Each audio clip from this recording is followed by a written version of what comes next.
ಎರಡನೇದಾಗಿ ನಾವು ನೋಡ್ತಾ ಇದ್ದೇವೆ, ಅರಸನಾದಂಥ ಸೌಲನ ಜೀವಿತದಿಂದ ದೇವರಿಂದ ಆತನು ದೂರವಾದಾಗ, ಅದೇ ವಚನದಲ್ಲಿ 16ನೇ 14ನೇ ವಚನ ಮೊದಲನೇ ಸಂವೇದನ ಪುಸ್ತಕದಲ್ಲಿ, ದುರಾತ್ಮ ಶಕ್ತಿಯಿಂದ ಆ ವ್ಯಕ್ತಿ ಏನಾಗ್ತಾ ಇದ್ದಾನಂತೆ, ಪೀಡಿಸಲ್ಪಡ್ತಾ ಇದ್ದಾನೆ. ದೇವರಿಂದ ದೂರ ಹೋದಂತ ವ್ಯಕ್ತಿ ಮೊದಲನೇದಾಗಿ ಅವನ ಆತ್ಮವನ್ನು ಕಳೆದುಕೊಳ್ತಾನೆ. ಹಲ್ಲೆಲೂಯಾ. ಎರಡನೇದಾಗಿ ಅವನು ದುರಾತ್ಮ ಶಕ್ತಿಯಿಂದ ಪೀಡಿಸಲ್ಪಡುವಂತ ವ್ಯಕ್ತಿ ಆಗಿರ್ತಾನೆ. ನಾವು ನೋಡ್ತಾ ಇದ್ದೇವೆ, ದೇವರು ತನ್ನ ಕೈಗಳಲ್ಲಿ ಕೆಲವೊಂದು ಆಯುಧಗಳನ್ನು ಇಟ್ಟುಕೊಂಡಿದ್ದಾನೆ. ಹಲ್ಲೆಲೂಯಾ. ಅದು ಬರಗಾಲವಾಗಿರ್ಬೋದು, ಅದು ಶತ್ರುವಿನ ಕೈ ಕೆಳಗಡೆ ಕೆಲವು ದಿವಸಗಳ ದಾಸತ್ವದ ಕಡೆಗೆ ಬಿಡುವಂತ ಆಯುಧವಾಗಿರ್ಬೋದು, ಆಹಾರದ ಕ್ಷಾಮವಾಗಿರ್ಬೋದು, ಅಥವಾ ರೋಗಗಳನ್ನು ತಂದು ಹಾಕುವಂಥದ್ದಾಗಿರ್ಬೋದು. ಇನ್ನೂ ಕೂಡ ಒಂದು ಬಾಣ ಇದೆ ಪ್ರಿಯರ ದೇವರ ಕೈಯಲ್ಲಿ. ಏನಂತೇಳಿ, ದೇವರ ಆಗಾಗ ಆತನ ಅನುಮತಿಯೊಂದಿಗೆ ದುರಾತ್ಮಗಳನ್ನು ಕೂಡ ಆತನು ಕಳುಹಿಸುವಂತ ದೇವರಾಗಿದ್ದಾನೆ. ಅದರ ವಿಷಯವಾಗಿ ನಾವು ಯೋಬನ ಪುಸ್ತಕದಲ್ಲಿ ನಾವು ನೋಡ್ತಾ ಇದ್ದೇವೆ. ಅದರ ವಿಷಯವಾಗಿ ನಾವು ಅದೇ ಮೊದಲನೇ ಅರಸಗಳ ಪುಸ್ತಕದಲ್ಲಿ ಒಬ್ಬ ಎಲಿಹು ಎನ್ನುವಂತ ವ್ಯಕ್ತಿಯ ವಿಷಯದಲ್ಲೂ ಕೂಡ ನಾವು ನೋಡ್ತಾ ಇದ್ದೇವೆ ಪ್ರೇಯರ್. ಹಲ್ಲೆಲೂಯಾ. ಪ್ರಿಯರಲ್ಲಿ ನಾವು ನೋಡ್ತಾ ಇದ್ದೇವೆ, ದೇವರ ವಾಕ್ಯ ಸತ್ಯವೇದ ಹೇಳ್ತಾ ಇದೆ, ಆ ದುರಾತ್ಮ ಎನ್ನುವಂಥದ್ದು ದೇವರ ಆತ್ಮವುಳ್ಳವನಾಗಿರುವಾಗ ಸಂತೋಷದಿಂದ ಸಮಾಧಾನದಿಂದ ಜೀವಿಸಿರ್ತಕ್ಕಂಥ ಈ ವ್ಯಕ್ತಿ ಯಾವಾಗ ದುರಾತ್ಮ ಶಕ್ತಿ ಬಂತು, ಆತನಿಗೆ ಕಾಟ ಎನ್ನುವಂಥದ್ದು, ಪೀಡನೆ ಎನ್ನುವಂಥದ್ದು ಪ್ರಾರಂಭವಾಯಿತಂತೆ. ಯಾರಲ್ಲಿ ರೀ? ಅರಸನಾದಂಥ ಸೌಲನಲ್ಲಿ. ಹಲ್ಲೆಲೂಯಾ. ಮೊದಲು ಆ ರೀತಿಯಾಗಿರ್ಲಿಲ್ಲ, ಆದ್ರೆ ಆತನ ಭಕ್ತಿಯ ಜೀವಿತ ಸಂಪೂರ್ಣವಾಗಿ ಕುಂಠಿತವಾದಂಥ ಸಮಯದಲ್ಲಿ ಆತನು ದುರಾತ್ಮ ಶಕ್ತಿಯಿಂದ ಪೀಡಿಸಲ್ಪಟ್ಟಂತ ವ್ಯಕ್ತಿಯಾದ.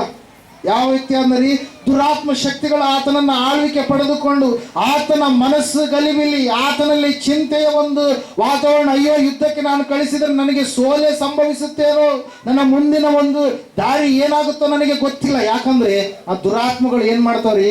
ಭಯವನ್ನ ತಂದಾಗ್ತವೆ. ಆ ದುರಾತ್ಮಗಳು ಏನ್ ಮಾಡ್ತಾವ್ರಿ?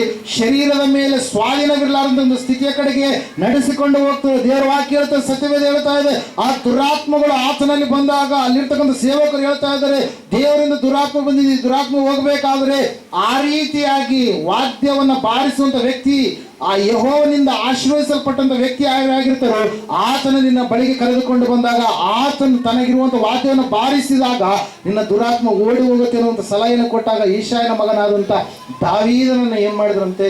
ಕರೆ ತಂದ್ರು ಪ್ರಿಯರೇ. ಆ ಸಮಯದಲ್ಲಿ ನಾವು ನೋಡ್ತಾ ಇದ್ದೇವೆ, ಎರಡನೇದಾಗಿ ದೇವರಿಂದ ದೂರವಾದ್ರೆ ಏನಾಗುತ್ತೆ ರೀ?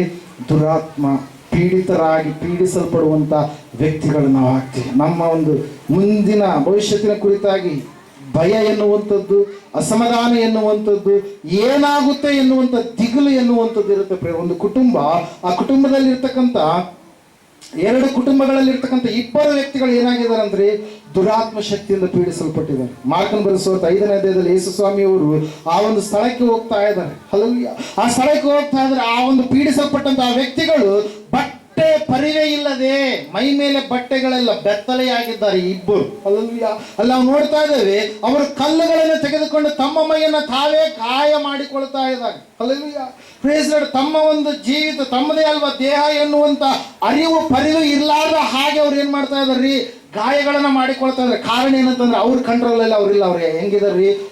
ದುರಾತ್ಮ ಶಕ್ತಿಗಳ ಕಂಟ್ರೋಲ್ ಅಲ್ಲಿದ್ದಾರೆ. ದೇವ್ರ ವಾಕ್ಯ ಹೇಳ್ತಾ, ಸತ್ಯವೇದ ಹೇಳ್ತಾ ಇದೆ, ಅಂತಹ ಸ್ಥಿತಿಯಲ್ಲಿ ಇರುವಾಗ ಅವರು ಮನೆಯಲ್ಲಿ ವಾಸ ಮಾಡ್ತಾ ಇಲ್ಲ. ಎಲ್ಲಿ ವಾಸ ಮಾಡ್ತಾ ಇದ್ದಾರೆ ಅಂತ್ರಿ? ಸಮಾಧಿಯ ಗವಿಗಳಲ್ಲಿ ವಾಸ ಮಾಡ್ತಾ ಇದ್ದಾರೆ. ಎಲ್ಲಿ ವಾಸ ಮಾಡ್ತಾ ಇದ್ದಾರಂತೆ? ಸಮಾಧಿಯ ಗವಿಗಳಲ್ಲಿ ವಾಸ ಮಾಡ್ತಾ ಇದ್ದಾರೆ. ಕುಟುಂಬದಿಂದ, ಸಮಾಜದಿಂದ ನಾವು ನೋಡ್ತಾ ಇದ್ದೇವೆ, ದೂರ ಹೋದವರಾಗಿ ತಮ್ಮ ಒಂದು ಮುಂದಿನ ಭವಿಷ್ಯತ್ತು ಏನಾಗಿದೆ ಎಂಬುದಾಗಿ ತಿಳಿಯಲಾರದಂತ ಸ್ಥಿತಿಯಲ್ಲಿ ಇರ್ತಕ್ಕಂಥ ಆ ಯೌವನಸ್ಥರು ಎರಡು ಕುಟುಂಬಗಳಲ್ಲಿ ಎಷ್ಟು ರೀತಿಯಾಗಿರ್ತಕ್ಕಂಥ ಅಸಮಾಧಾನ ತಾಂಡವ ಆಡಿರ್ಬೋದು. ಒಂದು ಸಾರಿ ನೀವು ಆಲೋಚನೆ ಮಾಡಿ. ಅಲ್ಲಿ ವಾಕ್ಯ ಹೇಳ್ತಾ, ಸತ್ಯವೇದ ಹೇಳ್ತಾ ಇದೆ ಪ್ರಿಯರೇ, ದುರಾತ್ಮ ಶಕ್ತಿಯಿಂದ ಪೀಡಿಸಲ್ಪಡುವಾಗ ಅವರು ತಮ್ಮ ಕಂಟ್ರೋಲಲ್ಲಿ ಅವರು ಇರೋದಿಲ್ಲ. ಸಂತೋಷ ಎನ್ನುವಂಥದ್ದು ಅವರಿಗೆ ಇರೋದಿಲ್ಲ. ಅನಾರೋಗ್ಯ ಎನ್ನುವಂಥದ್ದೇ ಅವರಲ್ಲಿ ಹೆಚ್ಚಾಗಿ ಕಾಣಿಸ್ತಾ ಇರುತ್ತೆ. ಭಯಂಕರವಾದಂಥ ಸ್ಥಿತಿ, ಕಳವಳ ಎನ್ನುವಂಥದ್ದು ಅವರಲ್ಲಿ ಹೆಚ್ಚಾಗಿ ಕಾಣಿಸ್ತಾ ಇರುತ್ತೆ. ಅದಕ್ಕಾಗಿ ನಾವು ನೋಡ್ತಾ ಇದ್ದೇವೆ, ದೇವರಿಂದ ದೂರವಾದರೆ ಆತ್ಮ ಕಳೆದುಕೊಳ್ಳುವಂಥದ್ದು ಮಾತ್ರವಲ್ಲ, ದುರಾತ್ಮ ಬಂದು ಏನ್ ಮಾಡುತ್ತೆ? ನಮ್ಮನ್ನ ಪೀಡಿಸುವಂತ ಸ್ಥಿತಿಗೆ ಹೋಗುತ್ತೆ. ಸೌಲನು ಸಂಪೂರ್ಣವಾಗಿ ಆತನು ನನಗೆ ಏನು ನನ್ನ ಜೀವಿತ ಯಾವ ರೀತಿಯಾಗಿ ಆಯ್ತಲ್ಲ, ಒಳ್ಳೆ ಅರಮನೆ ಅಂತ ಮನೆಗಳು ಎಲ್ಲವೂ ಕೂಡ ಸಿಕ್ಕಾಗ ನಾನು ದೇವರ ಒಂದು ಆಜ್ಞೆಗಳಿಗೆ ಅವಿಧೇಯನಾಗಿ ನಡೆದುಕೊಂಡಿದ್ದರಿಂದ ಇಷ್ಟೆಲ್ಲ ಕಾರ್ಯಗಳು ನಡೀತಾ ಇದಾವಲ್ವಾ ಅಂತೇಳಿ ತನ್ನನ್ನು ತಾನು ತಗ್ಗಿಸಿಕೊಳ್ಳಲಿಲ್ಲ. ಮತ್ತೆ ಇನ್ನೂ ಕೂಡ ಅವನು ಅವಿಧೇಯನಾಗಿಯೇ ಹೋಗ್ತಾ ಇದ್ದಾನೆಂಬುದಾಗಿ ಮುಂದೆ ವಾಕ್ಯಗಳಲ್ಲಿ ನಾವು ನೋಡ್ತಾ ಇದ್ದೇವೆ ಪ್ರೇರೆ. ಎರಡನೇದಾಗಿ ದುರಾತ್ಮ ಶಕ್ತಿಯಿಂದ ಏನಾಗ್ತೀವಿ? ನಾವು ಪೀಡಿಸಲ್ಪಡ್ತೀವಿ. ಅನ್ಕಂಟ್ರೋಲಬಲ್ ಲೈಫ್ ಇರುತ್ತೆ. ಹಲ್ಲೆಲೂಯಾ. ದೇವರ ಆತ್ಮನಿಂದ ದೂರವಾಗಿರ್ತೀವಿ. ದುರಾತ್ಮ ಶಕ್ತಿಯ ಆಲೋಚನೆಗಳು ನಮ್ಮನ್ನು ಏನ್ ಮಾಡ್ತಾವ್ರಿ?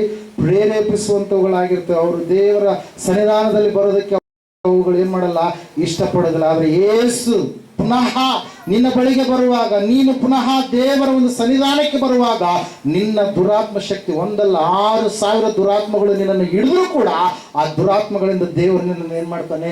ಬಿಡುಗಡೆ ಮಾಡ್ತಾನೆ. 7 ದೆವ್ವಗಳು ಹಿಡಿದಿರ್ತಕ್ಕಂಥ ಮಗ್ದಲೇನ ಮರಿಯಳಿಗೆ ದೇವರು ಬಿಡುಗಡೆಯನ್ನ ಕೊಟ್ಟ. ಯಾವಾಗ? ಅವರು ದೇವರ ಸಮೀಪದಲ್ಲಿ ಬಂದಾಗ. ಈ ಸೌಲನ್ನು ತನ್ನ ಜೀವಿತವನ್ನ ತಿದ್ದಿಕೊಳ್ಳಲಿಲ್ಲ, ದೇವರ ಕಡೆಗೆ ತಿರುಗಿಕೊಳ್ಳಲಿಲ್ಲ.